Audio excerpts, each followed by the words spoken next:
Today, I'm going to show you a method I use to maintain consistent and photorealistic characters. Additionally, I'll show you how to add or extract objects or scenes after creating the character. So let's get into it. Okay, let's go. Step 1. Define your prompt. There are a few items you have to consider to get your desired consistency. In the first part, include all your details. You can be as creative as you want in this section. On the right side of the prompt, include the words image split into two. This is a key element, and you will understand why in a moment. Next to it, add 2 different angles. This should be sufficient to provide the right instructions. In fact, you can include up to 3 angles, but the only thing you have to consider is changing the aspect ratio to provide good space for all of them. I prefer to use horizontal aspect ratios. This way, we give Midjourney plenty of space to place different angles of the same character. I have tested with 4 angles and more, but it starts to generate errors and it doesn't work for me at all. Let's try it out. I am going to try a photograph of a beautiful woman with white hair and green eyes in the forest.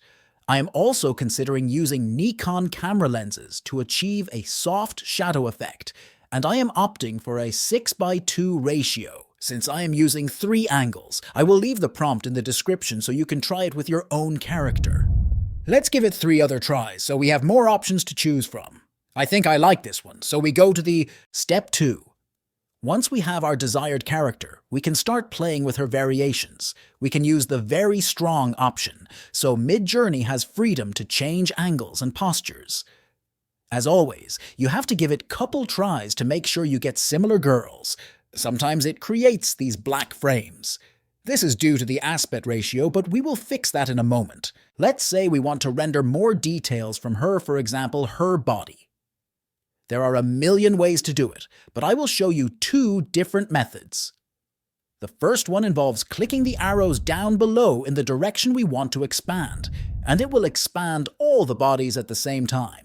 However, the downside is that we don't have control over what happens to her body. Instead, we are going to use the remix mode just by typing /remix. Now we go to our original generation and click on our new favorite tool, Vary Region. We type our change. Let's say we want to change her clothing for a black dress.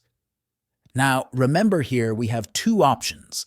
We can choose only one girl, so we delete the other 2, or simply select all of them to generate a black dress for all of them.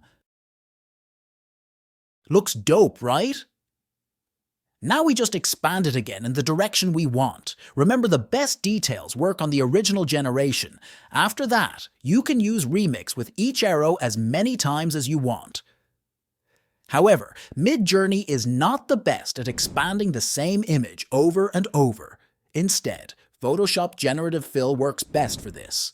I am using Photoshop now, and we will see the difference. Let's select the same white-haired girl and expand the canvas size. Here we don't have limits, and we can expand her all the ways at the same time, and it will keep the same amazing quality from Midjourney. However, I don't recommend using it to add objects. Midjourney still does this better than Photoshop. Hopefully, it will be different in the future. At the moment, our best option is to use the Vary Region feature. Let's consider giving money to this old man as he is on a boat. It might be interesting to add gold to this old man sailing in the Atlantic. Actually, we want to see him sailing through the streets of Paris.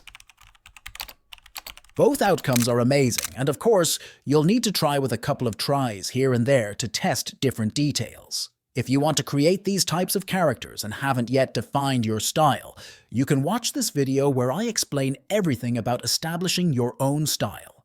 Thanks for watching, and I'll see you in the next video.